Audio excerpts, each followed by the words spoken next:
Halo semua, nama aku Daniel dan di video kali ini aku ingin membahas tentang langkah apa aja sih yang perlu kita lakukan kalau kita pengen menjadi YouTuber ya. Jadi ini aku pengen menjawab pertanyaan dari Kak Daniel Tamunan, Kak ajarin langkah-langkah memulai menjadi YouTuber. Nah, jadi sebelum aku memberikan beberapa tips, aku juga pengen disclaimer dulu bahwa sebenarnya aku pribadi juga masih underqualified karena kalau misal kamu lihat di channel ini, jumlah subscribernya juga masih belum sebanyak itu ya, teman. Kalau misal kamu lihat saat ini aku memiliki jumlah subscriber di angka 4.854 dengan aku mendapatkan view per hari itu sekitar 2000-an ya teman. Kalau bisa lihat rata-rata 1900 sampai 2000-an. Kalau kamu lihat 2 hari terakhir aku mendapatkan 3.800, berarti sehari mendapatkan 1.900 view. Dan 1 bulan terakhir aku mendapatkan uang sebanyak 140 dolar. Kalau misalnya dirupiahin itu mungkin sekitar 2 juta lebih dikit ya teman. Nah, jadi aku sendiri belum qualified, tapi kalau misalnya kamu tanya gimana cara untuk bisa dapat monetisasi di YouTube, mungkin aku bakal bahas di video ini ya teman. Nah, pertama-tama kita bahas dulu kenapa sih penting untuk memiliki YouTube ini. Karena di era sekarang ini menurut aku YouTube itu bisa dijadikan personal branding buat kita ya man. Selain jadi personal branding, ini juga bisa menjadi portofolio kamu. Dimana kalau misal kamu udah punya portofolio yang bagus, kamu bisa meningkatkan kredibilitas kamu. Misal kamu udah punya portofolio, kamu bisa buat ketemu orang nantinya, buat ngajakin collab, membangun koneksi, bangun bisnis dan sebagainya ya man. Nah, kemudian YouTube ini juga merupakan salah satu sumber penghasilan yang menjanjikan. Kalau misalnya kamu tekunin, itu kamu bisa mantep banget ya. Di YouTube ini aku pribadi mendapatkan sekitar belasan juta per bulan. Kalau misalnya dari AdSense saja, kamu udah lihat tadi dalam AdSense 1 bulan terakhir di angka 2 jutaan. Nah, terus alasan ketiga menurut aku YouTube ini enak banget karena YouTube ini adalah platform kebebasan, dimana di sini kamu bebas berkarya apapun, kamu bebas bahas apapun, kamu bebas mau ngapain pun, bebas bikin video apapun, bahkan kamu bisa bikin sesuatu yang sesuai dengan passion kamu dan kamu bisa mendapatkan uang dari hal tersebut. Jadi kamu udah kreatif bikin sesuatu, kamu dapat uang dari hal tersebut. Aku pribadi kenapa aku bikinnya investasi, karena aku pribadi suka banget yang namanya membangun passive income. Nah, yang terakhir, alasan terakhir adalah karena YouTube ini merupakan salah satu platform untuk leverage teknologi ya, dimana dengan adanya YouTube ini kita sama aja kita bisa melayani banyak orang sekaligus. Contoh kamu punya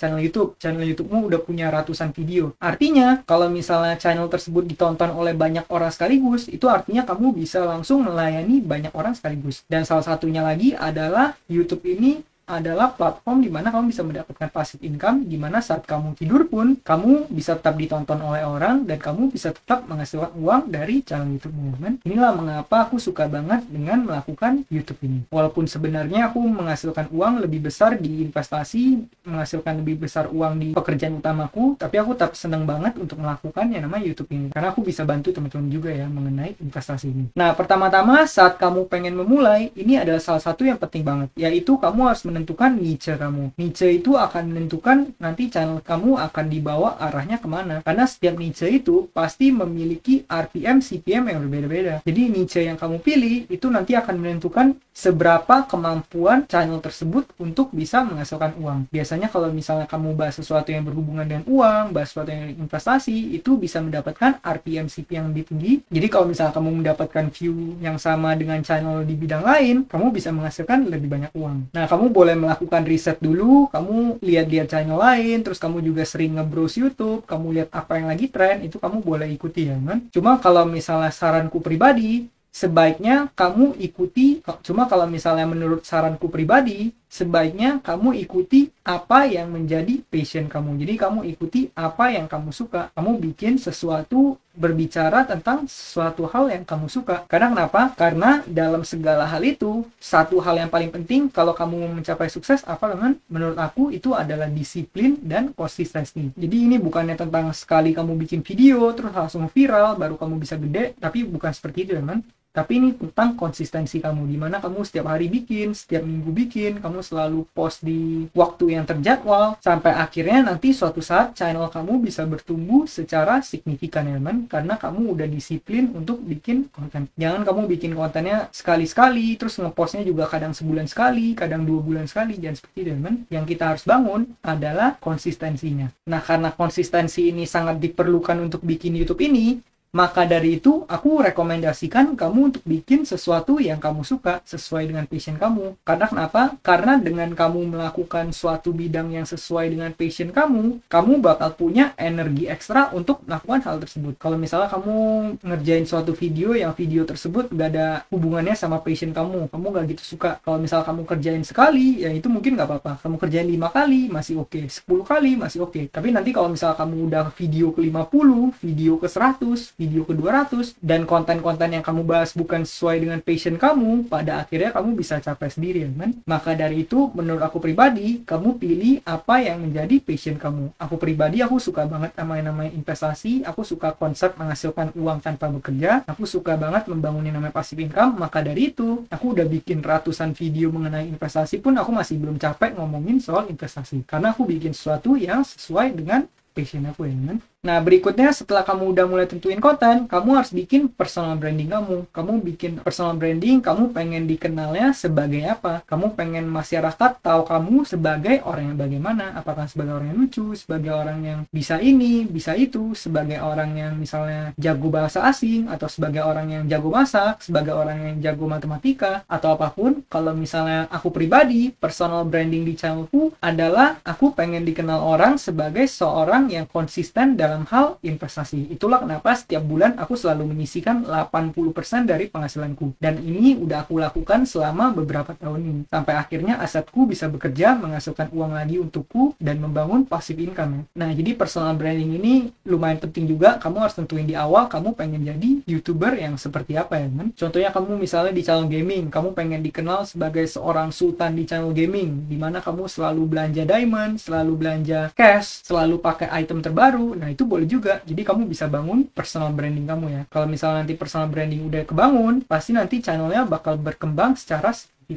Berikutnya, kalau misalnya kamu udah tahu apa kontennya, kamu udah tahu personal brandingnya seperti apa, ini sekarang tinggal masalah konten, yaitu kamu harus mengatur jadwal, dimana kalau bisa kamu harus ngeluarin video itu secara konsisten. Menurut aku pribadi, lebih baik kamu bikinnya konsisten, misalnya mau seminggu sekali atau seminggu 2 kali, misalnya setiap Senin, setiap Jumat. Jadi setiap Senin Jumat selalu ada video baru, ketimbang kamu dalam 1 minggu itu misalnya kamu post banyak banget, dalam 1 hari kamu post 5 video, kemudian 1 bulan ke depan kamu nggak post sama sekali, kemudian nanti beberapa saat kemudian baru kamu ngepost lagi langsung 3 video, terus kamu nunggu lagi beberapa bulan kamu nggak post. Nah, hal tersebut adalah hal yang kurang aku rekomendasikan. Sebaiknya kamu ngepostnya secara konsisten. Kalau misalnya kamu udah tentuin 1 minggu pengen post berapa kali, ya udah kamu ikuti jadwal itu, supaya kamu juga bisa nggak bikin subscriber kamu menunggu-nunggu, ya, kan? Aku pribadi juga aku bikin jadwal di mana aku setiap hari selalu upload video, entah jam berapapun itu, tapi aku fokusin kalau bisa 1 hari 1 video. Tapi nanti kalau misalnya suatu saat mungkin aku lagi ada kesibukan lain, atau misalnya aku lagi fokus di pekerjaan utamaku, mungkin aku bakal kurangin frekuensinya. Tapi selagi aku bisa, aku sebisa mungkin selalu ngepost 1 video setiap hari. Nah, jadi hal ini adalah hal yang penting, kamu harus postnya secara konsisten, ya, kan? Karena ini adalah ujung tombak dari perkembangan channel YouTube kita. Berikutnya, ini juga hal yang penting, yaitu pas kamu bikin judul, itu kalau bisa jangan ngasal, ya. Pastikan judul tersebut judul yang mengandung kata kunci, terus kamu juga harus cek SEO-nya atau Search Engine Optimization, dimana kamu ngelihat apakah kata kunci tersebut merupakan judul yang sering dicari orang, apakah kalau misalnya kamu ketik di YouTube itu nanti di pencariannya keluar. Dengan kamu pasang judul yang benar, nanti kamu bisa tampil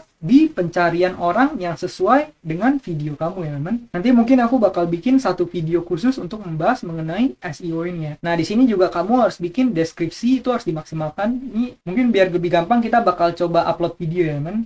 Nih, katakan kita mau ngupload sebuah video. Nih, di sini kamu harus perhatiin, ya, teman. Di sini kan kamu tadi aku udah kasih tahu kamu harus bikin judulnya yang mengandung kata kunci, karena itu merupakan hal yang penting. Ini merupakan hal yang dilihat pertama kali, ya, teman. Nah, kedua, description ini. Description ini juga kamu perlu isi. Sebisa mungkin kamu isi apapun yang mengandung kata kunci sesuai yang kamu cari. Misal kamu di video tersebut kamu bahas tentang bibit. Pastikan di deskripsi ini kamu banyak banget kata kunci yang mengandung mengenai bibit. Misalnya kamu tulis investasi bibit, tutorial bibit, cara investasi bibit, bibit untuk pemula, reksadana bibit, apapun itu kamu tambahin aja semuanya yang mengandung unsur bibitnya. Ini kenapa? Ini tujuannya untuk bisa memaksimalkan SEO di channel kamu, ya, teman. Nah, kalau misal kamu udah isi deskripsi dengan baik, kamu di sini kamu juga harus bikin thumbnail. Nah, thumbnail ini, pastikan kamu bikin thumbnail yang mengandung emosi atau apapun yang bisa menarik orang untuk mengklik thumbnail tersebut ya kan. Kalau bisa se-clickbait mungkin. Nah, tapi warningnya adalah kalau kamu pengen bikin clickbait, pastikan itu ada koneksi dengan videonya. Jangan sampai kamu bikin clickbait tapi sama videonya sama sekali nggak nyambung. Itu nanti bisa bikin orang kesel dan pada akhirnya orang malah